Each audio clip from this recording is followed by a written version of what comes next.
할렐루야!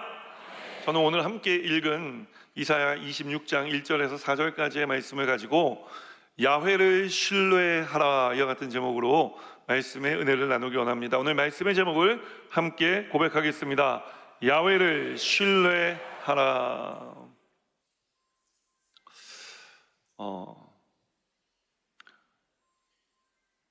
한 가정에 할아버지와 손자가 목욕탕을 갔습니다. 이 얘기 아시죠? 아주 옛날 얘기인데, 그 할아버지가 그 온탕에 들어가면서 시원하다 하니까 손자가 할아버지 정말 시원해? 시원해, 아주 시원하다. 눈까지 지그시 감으시며 얘기하는 것을 듣고 손자가 할아버지를 믿었어요. 그 손자가 탕 안에 들어갔는데 물이 얼마나 뜨거운지 뜨거워! 하고 뛰쳐나가서 아버지한테 뭐라고 얘기했느냐? 아빠, 세상에 믿을 사람이 한 사람도 없어요. 할아버지마저 거짓말을 했다는 거죠. 여러분, 우리가 살아가는 시대는 불신의 시대입니다. 믿음이 흐려지는 시대인 것입니다. 왜 이렇게 믿음이 흐려지기만 하는 것일까요? 모든 세상 일의 답은 말씀에 기록되어져 있습니다. 성경은 답하기를 사무엘상 3장 1절에 이렇게 답을 합니다. 우리 함께 읽겠습니다.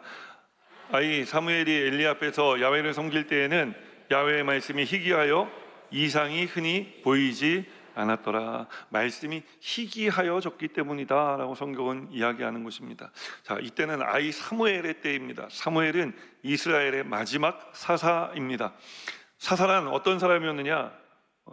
하나님이 왕이시고 왕이신 하나님을 대리해 하나님의 말씀을 백성들에게 가르치며 돌보던 일을 했던 사람이 바로 사사였습니다. 자, 그런데 사사의 시대가 저물어가고 있는 것입니다. 무엇입니까? 하나님이 왕이신 세상이 종말을 맞이하고 있는 것입니다. 자, 그럴 때 어떤 일이 일어났다고요? 하나님의 말씀이 희귀해지고 이상이 흔히 보이지 않았다. 말씀이 희귀해지니까 이상이 보이지 않았다는 거예요. 그럼 이 이상이 무엇이냐? 영어 성경에 보니까 비전이라고 써 있는데 이 비전은 라틴어 비지오에서 온 단어거든요. 그러니까 보다라고 하는 의미를 가지고 있습니다. 그런데 여러분, 내가 보는 게 아니라 하나님께서 보여주시는 것을 보는 겁니다. 좀 수동적인 의미가 있는 단어예요. 그런데 이상이 흔히 보이지 않았다, 앞이 보이지 않았다는 이야기 아닙니까? 이 보다라는 말을 하나님의 인도하심이라는 단어와 바꾸어 넣어서 읽어보면 하나님 말씀이 희귀해지니 하나님의 인도하심이 드물어졌고, 그러니 사람들이 어떻게 살았느냐 하면 사사기 21장 25절 말씀은 이르기를, 함께 읽겠습니다. 그때 이스라엘의 왕이 없으므로 사람이 각기 자기의 소견에 오른 대로 행하였더라. 지 마음대로 살았다는 이야기입니다. 자기 마음대로 각기 제갈 길로 간 결과는 어땠습니까? 눈앞에 먹을 풀만 쫓아가던 양들이 이 가까운 것밖에 보지 못하고 멀리 있는 것을 보지 못해 결국은 그 풀 따라가다가 위태한 낭떠러지에 고립되는 것처럼 그런 고립된 삶을 살아가는 사람들이 많이 생겨나고 있는 것입니다. 사랑하는 여러분, 지금은 우리가 믿음을 회복해야 될 때인 줄 믿습니다. 야훼를 신뢰해야 될 때인 줄 믿습니다. 야훼를 신뢰하는 삶을 살아가는 우리 여의도 문단교회 성도님들이 되시기를 주님의 이름으로 축원합니다. 그래서 오늘은 어떻게 해야 우리가 하나님을 날마다 더 믿고 신뢰하는 삶을 살아갈 수 있을까에 대해 말씀의 은혜를 나누기 원하는 것입니다. 첫 번째로 성경이 주는 메시지는 무엇이냐? 신의를 지키라는 것입니다. 우리 함께 고백하겠습니다. 신의를 지키십시오. 우리 본문 2절 말씀 함께 읽겠습니다. 너희는 문들을 열고 신의를 지키는 의로운 나라가 들어오게 할지어다. 여러분, 신의 믿음을 지키라는 것입니다. 의리를 지키라는 거예요. 저는 믿음이라는 단어와 의리라는 단어를 같이 사용하는 경우가 종종 있습니다. 여러분, 의리 있는 사람이 믿음 지키는 것이고 믿음 있는 사람이 의리를 지키는 줄 믿습니다.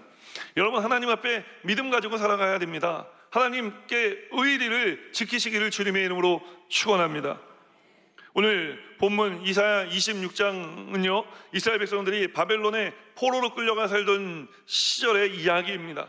그들은 나라가 멸망당하고 성전이 무너져 내리고 포로가 되어 바벨론 땅으로 끌려와 살고 있는 중인 것입니다. 그들이 끌려오며 하나님께서 신의를 저버렸다.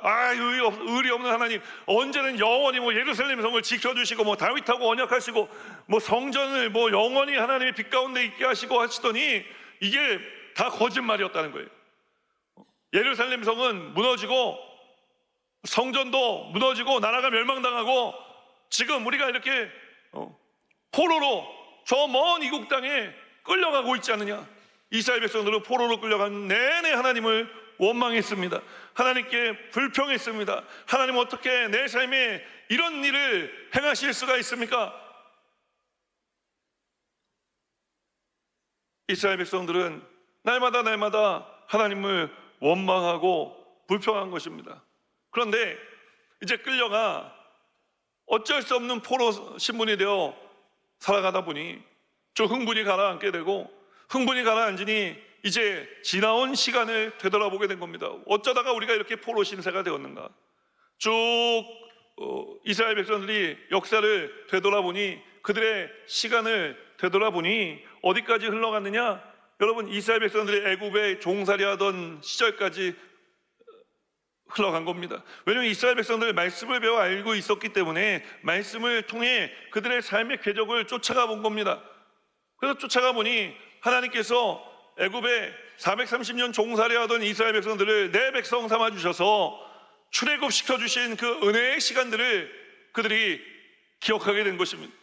그들이 잘해서 구원받은 건 아닙니다. 하나님께서 내 백성 삼겠다고, 내 자녀 삼겠다고 말씀하신 후에 하나님께서 구원해 주신 것입니다. 그 구원의 이끌림을 따라 그들은 그냥 구원받은 삶을 사는 거예요. 그러면 아무것도 없이 구원을 받았으면 감사하는 삶을 살아가고 하나님께 늘 하나님 땡큐 하고 살아야 되는데, 여러분, 이스라엘 백성들이 하나님께만 땡큐 했습니까? 하나님께만 감사했습니까? 아닙니다. 가나안 땅에 들어가니까 가나안 농경식인 신인 바알 신이나 아세라 여신 같은데, 풍요의 여신 아세라 여신 같은 이런 이방 신들에게 눈이 뒤집어져 가지고 그 신전에 가면은 건포도 떡 이런 거 주니까요, 여러분 맛있죠 사실. 건포도 떡 좋아합니다. 그 건포도 떡을 주니까요, 성전에 가면 무교병, 누룩도 안 들어가고 부풀지도 않은 거, 딱딱한 거, 질긴 거 이거 씹어 먹어야 되는데, 이방 신전에 가니까 건포도 떡을 주는데 이전에 맛보지 못했던 맛인 거예요. 그 눈이 또 돌아가가지고 또 금방 또 아세라를 섬기고 바알을 섬기고, 하나님 제가 하나님 안 믿는 거 아닌 거 아시죠? 제가 하나님 그래도 여기까지 인도해 주신 거 감사 안 하는 거 아닙니다. 감사합니다. 그런데 건포도 떡이 더 맛있는 걸 어떡합니까? 하고 건포도 떡 먹고 가버린 거예요. 그러다가 나라가 망했다는 사실을 이스라엘 백성들이 깨닫습니다. 여러분, 그리스도인들에게 이 잘못을 깨닫는다는 것은 그냥 깨달음이 아니라 우리는 회개라는 단어를 사용하죠. 회개는 뭐죠? 행동이에요. 돌아가는 겁니다. 어떻게 돌아가죠? 기도를 통해 돌아가는 거예요. 이렇게 이스라엘 백성들이 깨닫고 회개하며 기도하기 시작하니까 어떤 일이 일어났느냐? 하나님이 다시 말씀하시기 시작하시는 거예요. 성경에 보면 온통 다 하나님이 하신 말씀밖에 없는데, 하나님이 이스라엘 백성들에게 얼마나 말씀하고 싶으셔서 안달이 나셨을까요? 그런데도 하나님께서는 그 하고 싶으신 말씀을, 해주고 싶은 말씀을 꼭 참고 이스라엘 백성들이 회개할 때까지 기다리신 거예요. 그래서 이스라엘 백성들이 회개하고 하나님 말씀 다시 시작하신 그 내용 중에 하나가 바로 우리가 오늘 읽은 본문 이사야 26장의 내용인 것입니다. 하나님께서 이스라엘 백성들을 멀리 떨어져 있었다면 이스라엘 백성들이 회개하는 것도 모르셨을 수 있겠습니다. 그런데 이스라엘 백성들이 회개하자 하나님께서 득달같이 말씀하시지 않습니까? 오늘 본문에 말씀하고 계시잖아요. 너희는 신의 나라가 들어가니 너희는 문을 열고 그 나라를 맞이하라. 하나님은 하나님이시며 하나님께서 통치하시는 모든 나라가 또한 하나님의 주권 아래에 있어 하나님의 나라요 하나님이라고 우리가 표현하는 것입니다. 여러분, 그래서 신의 나라가 들어간다는 것은 하나님의 나라가 하나님께서 다시 이스라엘 백성 가운데 임하신다고 말씀하시는 것입니다. 오늘 우리 하나님께서 이렇게 말씀하실 수 있는 것은 하나님께서 늘 언제나 이스라엘 백성들의 곁에 머물러 계셨기 때문에 이 말씀을 하실 수가 있는 것입니다. 우리는 하나님을 늘 떠나가려 하지만 하나님은 늘 우리 가운데 우리 곁에 와 계시는 줄 믿으시기를 주님의 이름으로 축원합니다. 우리가 죄짓고 불의한 시간에도 하나님은 우리와 함께하고 계시는 것입니다. 우리가 낙심하고 절망한 시간에도 하나님은 우리와 함께하고 계시는 줄 믿으시기를 주님의 이름으로 축원합니다. 심지어 포로당에 결박당에 이제 이 이역만리 먼 길을 걸어오는 동안에도 하나님은 함께하시며 이스라엘 백성들의 원망과 불평을 들어주신 줄 믿으시기를 주님의 이름으로 축원합니다. 여러분, 보통 이렇게 안 좋은 얘기, 원망, 불평 들으면 짜증나지 않겠습니까? 화나지 않겠습니까? 그런데 우리 하나님은 화내지 않으시는 것입니다. 짜증내지 않으시는 것입니다. 그저 우리 곁에 와 계시는 것입니다. 왜 우리 곁을 이렇게 지키시는 것일까요? 그것은 그분이 우리를 사랑하시기 때문에 그런 것입니다. 왜 사랑하셨습니까? 하나밖에 없는 아들 예수 그리스도를 우리를 위해, 그 이스라엘 백성들을 위해 십자가에 달려 돌아가게 하실 정도로 죽기까지 우리를 사랑하셨기에 하나님은 우리를 사랑하시고 그 사랑은 포기될 수 없는 사랑인 것입니다. 목사님, 이때는 아직 예수님이 오시기 전인데요. 여러분, 하나님께서는 이 구약 성경의 말씀을 오실 예시아를 예표하기 위해 주셨고, 이제 신약 성경은 오신 예수님에 대해 우리에게 이야기하고 있는데, 이제 오실 메시아, 그 메시아를 이스라엘 백성들은 고대하면서 말씀을 읽었고, 그렇게 오셔서 자신들의 죄를 사해 주시고 구원하실 예수님을 그들은 어린 양 되신 예수님을 기다리는 삶을 살았던 것입니다. 여러분, 하나님께서는 아들, 하나밖에 없는 아들 예수 그리스도의 생명을 우리를 위해 내어주실 정도로 우리를 사랑하신 하나님이신 줄 믿습니다. 그 사랑이 우리가 죄짓고 불의할 때도 우리를 향한 믿음이 되어 나타나고 신의가 되어 나타나는 것입니다. 오늘 하나님께서 우리를 믿고 계시는데 우리도 다시 한번 하나님을 믿는 삶을 살아가게 되기를 주님의 이름으로 축원합니다. 그래서 우리가 하나님을 믿는 삶을 살아가 하나님께서 다시 말씀하시고 하나님의 위대한 역사가 일어나는 삶을 살아가는 우리 여의도 모금문단교회 성도님들 되시기를 주님의 이름으로 축원합니다. 오늘 하나님 우리에게 말씀하십니다. 이사야 43장 1절에서 3절까지의 말씀, 우리 나에게 주시는 말씀이라 생각하고 한번 선포하겠습니다.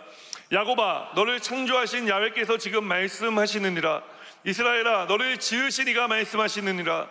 너는 두려워하지 말라. 내가 너를 구속하였고 내가 너를 지명하여 불렀나니 너는 내 것이라. 내가 물 가운데로 지날 때에 내가 너와 함께 할 것이라.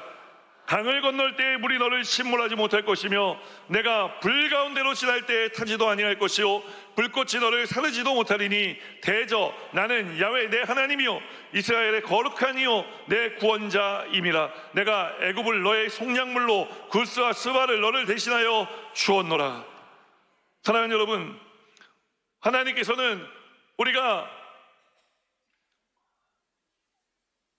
물 가운데 지날 때 침몰치 않게 하시고 강을 건널 때 물이 우리를 침몰하지 못하게 할 것이며 불 가운데 지날지라도 타지 아니하게 우리를 지키시고 보호하신 하나님이신 줄 믿습니다.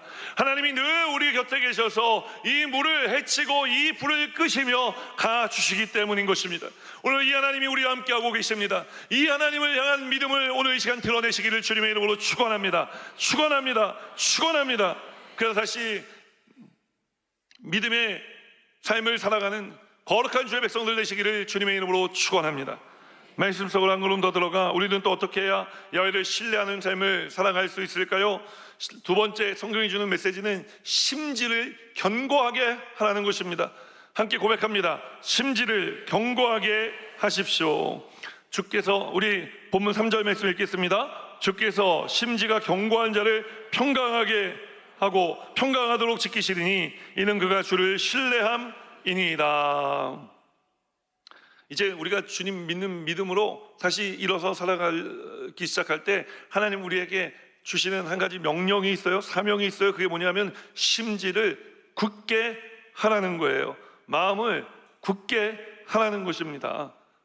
말씀에 우리의 믿음의 뿌리를 내려 살아가라고 말씀하는 것입니다. 여러분, 신앙생활 덮어놓고 하는 게 아닙니다. 신앙생활 성경 말씀을 펼쳐놓고 하는 겁니다. 말씀을 읽으면서 하는 것입니다. 말씀 앞에 내 고난의 문제, 내 아픔의 문제, 내 낙심과 절망의 문제, 나를 어렵고 힘들게 하는 모든 문제를 다 풀어놓아 이 말씀이 어떻게 이 모든 내 인생의 문제를 흡수해드리는지, 그리고 그 흡수해드리며 감사한 것은요, 이 말씀에는 저는 이거 필터링이 있다고 이야기하는데, 그렇게 좋지 않은 것을 흡수하고요, 이 말씀이 우리에게 주는 것은 무엇이냐? 좋은 것을 주는 것입니다. 긍정적인 마음과 긍정적인 생각과 하나님을 다시 한번 바라보고 살아갈 만한 믿음을 내어주시는 것입니다. 그래서 여러분, 우리가 말씀을 읽고 살아가는 것은 매우 중요합니다. 오늘 날 어떤 분들 보면은요, 교회에서 감정 충만하게 신앙생활 하시는 분들 있어요. 마음이 동하면 아골골짝 비곤해도 복음 들고 가오리다 하다가 마음이 조금 상하면 거길 내가 왜 가냐? 뭐 이러신 분들이 계세요. 아, 목사님, 제가 목숨 바쳐 주일하겠습니다 하다가 기분 나빠지면은 다 때려치고 그만두겠습니다. 그냥 이놈의 그냥 그만하고 말지 내가. 여러분, 감정도 하나님이 주신 겁니다. 그래서 우리가 감정을 잘 가지고 신앙생활하는 거 필요하거든요. 그런데 감정으로 충만하면 안 된다는 거예요. 우리는 무엇으로 충만해야 되죠? 말씀으로 충만하고, 말씀을 들을 때 하나님 믿음을 주시니 믿음으로 충만하고, 말씀 충만한 것이 성령 충만함이니 성령으로 충만한 삶을 살아가야 하는 것입니다. 그래서 그 충만함 가운데 감성이 더해져 풍요로운 신앙생활을 해야 하는 줄 믿습니다. 감정 충만하면요, 여러분, 우리가 이리 갔다 저리 갔다 이리 갔다. 성경은 뭐라고 이야기합니까? 좌로나 우로나 치우침이 없는 신앙생활을 하라고 말씀하는 것입니다. 아, 목사님, 저는 괜찮습니다. 저는 배로 치면은 큰 군함 같은 존재이기 때문에 저 믿음이 있어요. 그래서 괜찮습니다. 그래서 말씀드립니다. 어느 한 커다란 군함이 폭풍우에 휘말려서 고생을 하다가 가까스로 이제 항구가 있는 곳에 오게 되는데, 그 가까이 항구 있는데 와도 비바람이 세차게 몰아치고 있었어요.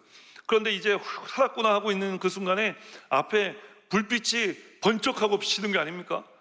그래서 함장이 깜짝 놀랐습니다. 저게 뭐냐? 물어보니까 관측병들이 모르겠습니다. 지금 폭풍우가 너무 심하고 이 폭풍우를 지나는 동안 레이더도 다 망가졌고 육안으로 확인할 수밖에 없는데 비바람이 너무 몰아쳐서 앞에 무엇이 있는지 모르겠습니다.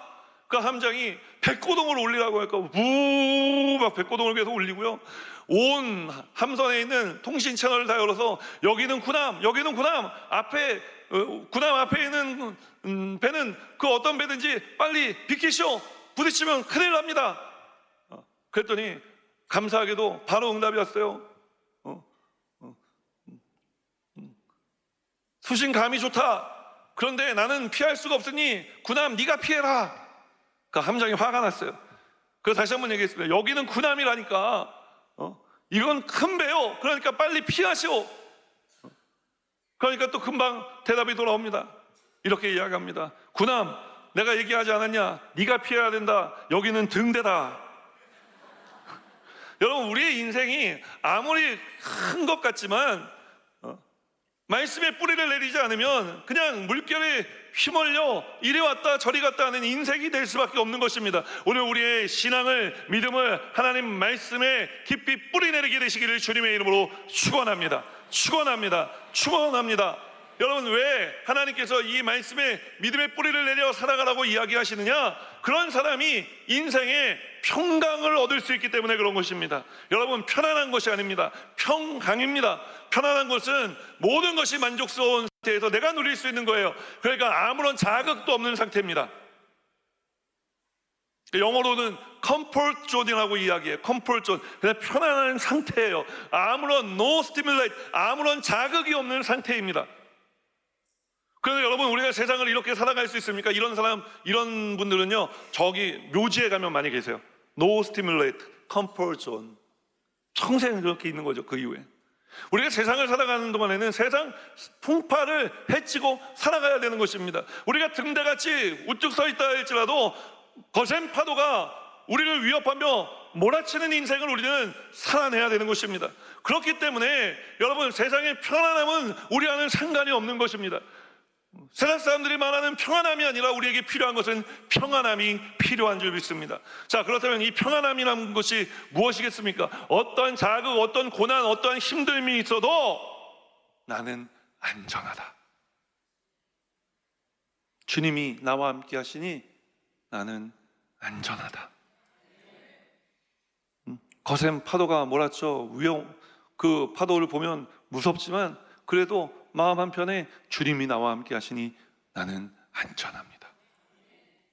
여러분, 이런 고백이 나오는 게 평안함이에요. 예수님께서 이 평안함에 대해 말씀하시는데 요한복음 14장 26절로 27절 말씀 함께 읽겠습니다. 보혜사 곧 아버지께서 내 이름으로 보내실 성령, 그가 너희에게 모든 것을 가르치고 내가 너희에게 말한 모든 것을 생각나게 하리라. 평안을 너희에게 끼치노니 곧 나의 평안을 너희에게 주노라. 내가 너희에게 주는 것은 세상이 주는 것과 같지 아니하니라.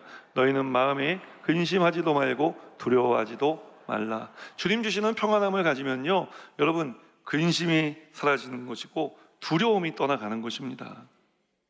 그게 어디 있어요? 주님이 하신 말씀을 생각할 때, 주님이 주신 말씀을 읽을 때, 여러분, 그와 같은 놀라운 역사가 일어나는 것입니다. 그리스도의 은혜와 평강이 오늘 이 예배에 나오신 모든 성도님들의 삶에 충만하시기를 주님의 이름으로 축원합니다. 마지막 세 번째로 우리가 또 어떻게 해야 야훼를 신뢰하는 삶을 살아갈 수 있을까요? 첫 번째는 하나님과 의리 지키자, 신의를 지켜라 라고 말씀드렸고, 두 번째는 뭐였죠? 심지를 견고하게 하라. 성경에 있는 말씀들이죠. 마지막 세 번째로 하나님 우리에게 주시는 것은 무엇이냐? 하나님을 영원히 믿으라는 것입니다. 우리 함께 고백하겠습니다. 하나님을 영원히 신뢰하십시오. 하나님께서 이스라엘 백성들에게 주시는 말씀입니다. 나를 영원히 신뢰하라. 왜요? 그분이 우리의 반석이 되어주시기 때문에, 반석이 되어주시기 때문에 그분을 영원히 믿을 수가 있는 것입니다. 하나님께서 왜 영원히라는 단어를 말씀하셨을까요? 너희는 야훼를 신뢰하라. 그냥 이것도 멋있지 않습니까? 근데 굳이 왜 영원히 신뢰하라고 말씀하셨을까요? 내용을 뒤집어 읽어보면 영원히 신뢰하지 않았기 때문에. 그래서 지금 이스라엘 백성들이 이런 고난을 겪고 있는 것 아닙니까? 그들은 때때로 주님을 믿었습니다. 그런데 하나님께서 이제 요구하시는 것은 니네들 고난당에 이제 깨닫고 나를 신뢰하는 것에 대해 다시 한번 생각해봐라. 이런 고난당할 때에만 나를 찾고 나를 믿는 게 아니라 인생의 무사한 날에도 나를 믿어야 할지어다 라고 말씀하시는 것입니다. 여러분, 우리가 사실 사람이다 보니까 좀 쫄릴 때 기도하지 않습니까? 좀 편안하면은 기도도 게을러져요. 근데 또 마음이 졸이고 막 이런 일들이 있으면요, 우리가 막 누가 기도하라고 얘기 안 했는데도 막 기도의 자리 막 나오고 막 그러더라고요. 제가 지난 금요 성령대왕의 시간에 이제 저기 신림동에 있는 왕성교회 우리 길자연 목사님 섬기시던 교회 이제 그 길요나 목사님께서 목회하고 계시는데 그 교회 가서 이제 철야 설교를 했어요. 거기 이제 돌파 기도회라는 그 기도회를 하더라고요. 그 40일 기도회를 하는 거예요. 근데 제가 감동받았던 거는 기도 온도계라고 해서 그동안 이제 매일 나오시는 분들의 인원수를 더해서 그 인원을 이제 뭐 2만 5천 뭐 이렇게 적어 놓으셨더라고요. 그리고 제가 도전됐던 거는 저는 이제 10시까지 설교를 하고 9시에 시작하는데 이제 10시까지 설교를 하고 가라는 거예요. 그래서 제가 이 순복음 목사가 좀 자존심이 이제 저는 끝까지 함께 하기를 원했지만 목사님이 그냥 가라고, 괜찮다고. 그래서 목사님 왜 가요? 그랬더니 우리는 1시간 동안 더 기도해요. 그 11시에 끝난다는 거예요. 그래서 또 11시에 끝난다는 얘기를 듣고 냉큼 짐을 챙겨 나왔죠. 네, 설교하고. 아니 목사님이 이렇게 안내를 해주시더라고요. 내려와서 가시라고 이제 거기 목사님이 서 계셨어요. 부목사님이. 그래서 이제 엉결에 이렇게 따라 나가고 이제 가면서 계속 이제 함께 기도하면서 왔습니다. 그러면서 야, 저 순복음교회만 기도 잘하는 줄 알았는데 왕성교회도 기도 잘하더라고요. 우리가 더 열심히 기도해야 되겠다 이런 생각을 하고 돌아왔습니다. 그런데 이것은 뭐 누가 더 낫다라는 게 아니라 우리가 이런 건강한 신앙생활의 비교 속에서 우리가 더 충만하게 하나님 역사를 사모하면은 여러분 그것으로 하나님께서는 또 기뻐하시는 줄 믿습니다. 때때로 하나님을 믿는 게 아닙니다. 여러분 우리는 인생의 기쁜 날에도 슬픈 날에도 고통스러운 날에도 하나님을 믿어야 하는 것입니다. 하나님을 믿어야 우리의 인생이 흔들리지 아니하는 반석 위에서 있을 수 있기 때문에 그런 것입니다. 그런데 이스라엘 백성들이 도대체 왜 징계를 받은 것일까요? 자신들은 또 하나님 잘 믿고 있다고 생각하고 있었거든요. 사실은 우리도 그렇지 않습니까? 하나님께서 한 대 딱 때렸는데 왜 맞았는지 몰라요. 그 기분이 나쁘죠. 일단 여러분 말을 해서 안 들으면은 어떻게 해야 됩니까? 맞아야죠. 그렇다고 이 매를 맞는다 그래갖고 맞는다 그러니까 또 오해하시는 분들 계시는데 그냥 막 분노에 못 이겨서 막 두들겨 패는 거 이런 거 얘기하는 거 아닙니다. 사랑의 매라는 좋은 이름이 있습니다. 우리에게는. 근데 이 사랑의 매는 아무에게만 허락된 것이 아니라 부모와 자녀, 스승과 제자에게만 허락된 매입니다. 자녀들이 잘 되길, 제자들이 잘 되길 바라는 마음에 매를 어쩔 수 없이 드는 순간이 있다는 거예요. 하나님께서 그냥 어느 날 갑자기 너네들 똑바로 해라, 말 안 들어? 엎드려 뻗쳐, 이게 아니었어요. 하나님께서는 잘해야 된다, 나를 섬겨야 된다. 하나님께서 수백 년 동안 얘기하셨어요. 누구를 보내서요? 선지자들을 보내서요. 나에게 돌아오라, 나에게 돌아오라. 잘못된 길에서 나에게 돌아오라. 호세아 선지자가 그 대표적인 인물 아닙니까? 나에게 돌아오라. 이스라엘 백성들 콧방귀 꼈어요. 흥 하고 안 돌아왔어요. 우리 잘하고 있는데 하나님이 셈이 나나 보다. 우리가 바알하고 아세라 거기 가고 자주 가고 막 건포도 또 먹으니까 하나님이 좀 셈이 나시나 보다. 아유, 하나님은 셈도 많으셔. 뭐 그럴 수도 있지. 우리가 하나님 사랑 안 하는 거 아니고 하나님 안 믿는 거 아닌데 우리가 세상에 나가서 살고 교회 와서 예배드리는 우리의 모습과 크게 다르지 않지 않습니까? 우리가 계속 이런 삶을 살면은요 하나님께서 사랑의 매를 드시는 거예요. 사랑의 매를 들어서 우리를 때리시는 것입니다. 그런데 때리면은 때리는 사람은 괜찮을까요? 여러분 사랑의 매는요 특징이 하나 있잖아요. 맞는 사람보다 때리는 사람이 더 아픕니다. 저도요 어려서 어머님께 엄청 두들겨 맞았어요. 빗자루가 부러져 나가고 총채자루로 맞고 오랜만에 들어보네요. 총채. 저는 삼형제라 저희 어머님이 뭐 아들 셋을 키우다 보면 다 이렇게 변하시더라고요. 옛날 처녀 때 사진 보면 그런 분이 아닌 것 같은데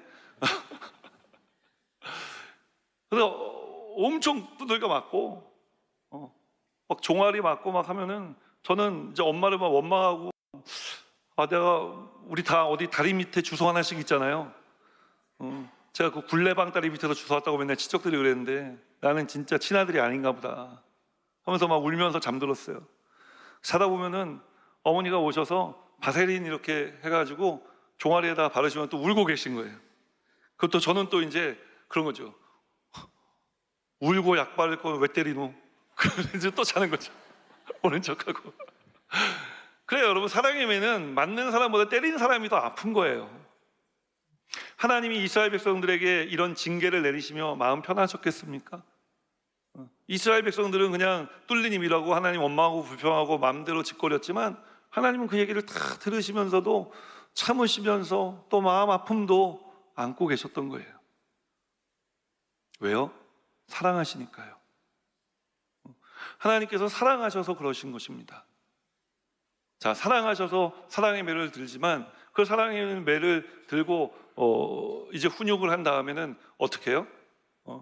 제가 잠들어서 저 어머님이 바세린 들고 제 종아리를 이렇게 문질러 주셨던 것처럼 하나님도 우리를 위로하시는 거예요. 회복하시는 거예요. 잘못을 깨달으면은 다시 안아주시고 다시 원래 있던 자리로 되돌려 주시는 것입니다. 그래서 오늘 이스라엘 백성들이 회개했을 때 오늘 이사야 26장 1절 시작하는 첫 번째 단어가 뭔지 아십니까? 그날을 얘기하시는 거예요. 그날은 앞으로 다가올 날입니다. 소망의 날입니다. 하나님의 말씀이니 반드시 이루어질 날인 것입니다. 사랑하는 여러분, 오늘 하나님께서 우리에게도 그날을 말씀하고 계시는 줄 믿습니다. 여러분이 어떤 아픔, 어떤 고통, 또 여러분 꽁꽁 묶고 있는 포로와 같이 우리의 인생을 묶고 있는 그 어떤 문제가 있다 할지라도 하나님께서 그날은 어떤 날입니까?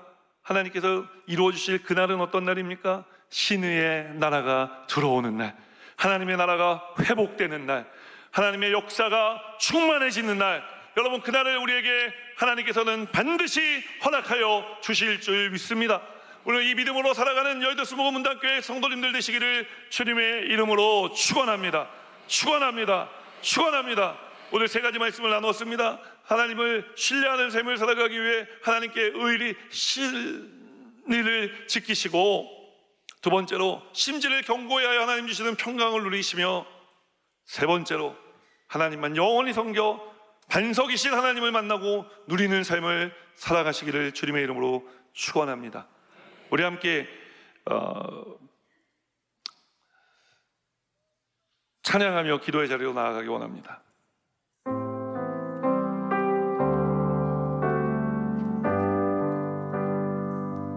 내 하나님 서신 말 앞에 무릎 꿇고 경배하니 큰 권능과 영광이 가득한 내 아버지 계신 이곳 또 하나님 그 빛난 얼굴 배우며 두 손 들고 나아가리 찬송과 존귀와 영광과 능력을 그 하늘 보좌 위에 주님께 하나님의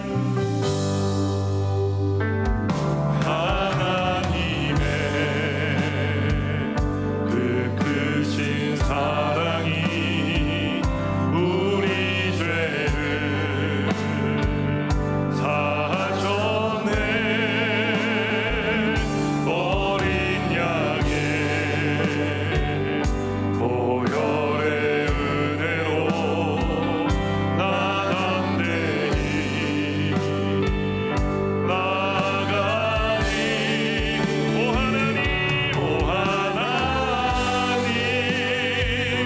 그 빛난 얼굴 배우며 두 손 들고 나아가리 찬송과 존귀와 영광과 능력을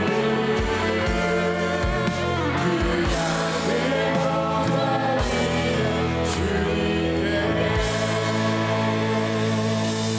오 하나님 그 빛난 얼굴 배우며 두 손 들고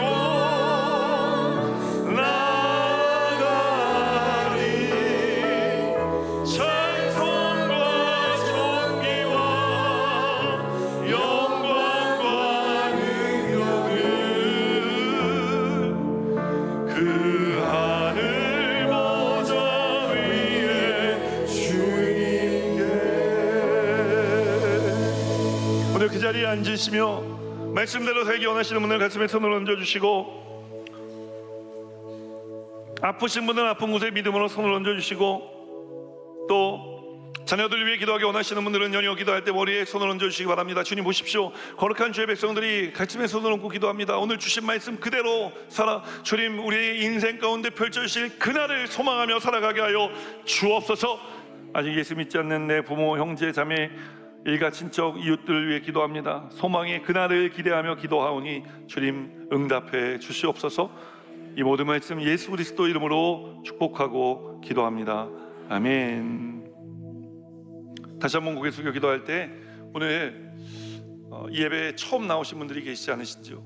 누군가 인도함을 받아 나오셨다면 여러분 잘 오셨습니다. 오늘 하나님이 여러분을 결박하고 있는 모든 결박을 풀어주실 것입니다. 포로의 신분을 바꿔 자유인의 신분으로 만들어 주실 것입니다. 그러니 걱정하지 마시고 인도하신 분의 그 인도하심을 따라 여러분 함께 일어나십시오. 그 인도하신 분이 하나님 대신 인도해 주신 것입니다.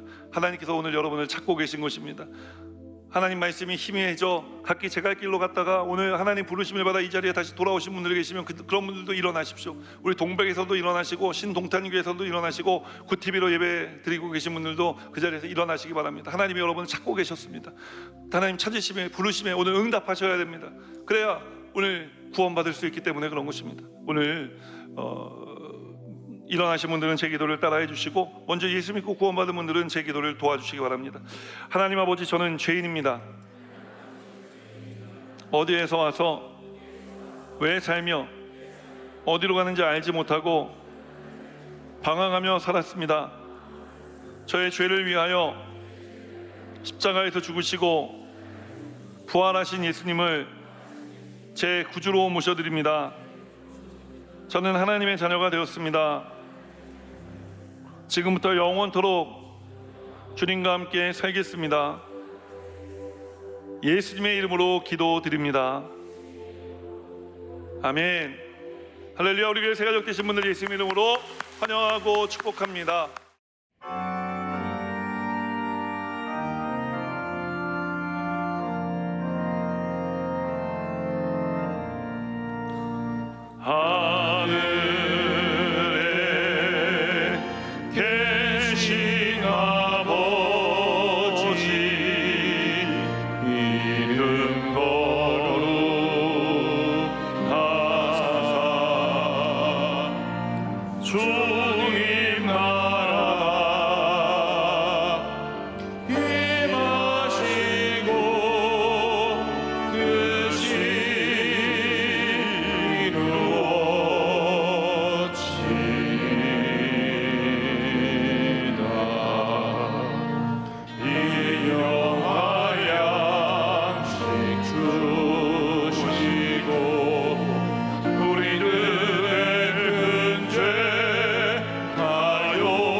이제는 우리 구주 예수 그리스도의 무한하신 은혜와 하나님 아버지 한없이 베풀어 주시는 크고 넓으신 사랑하심과 보혜사 성령님 내주교통하실 뿐만 아니라 능력으로 역사하시는 충만한 역사하심이 야훼를 신뢰하며 세상으로 나아가는 거룩한 주의 백성들의 삶에마다 이제로부터 영원토록 함께 하시기를 축원하옵나이다. 아멘.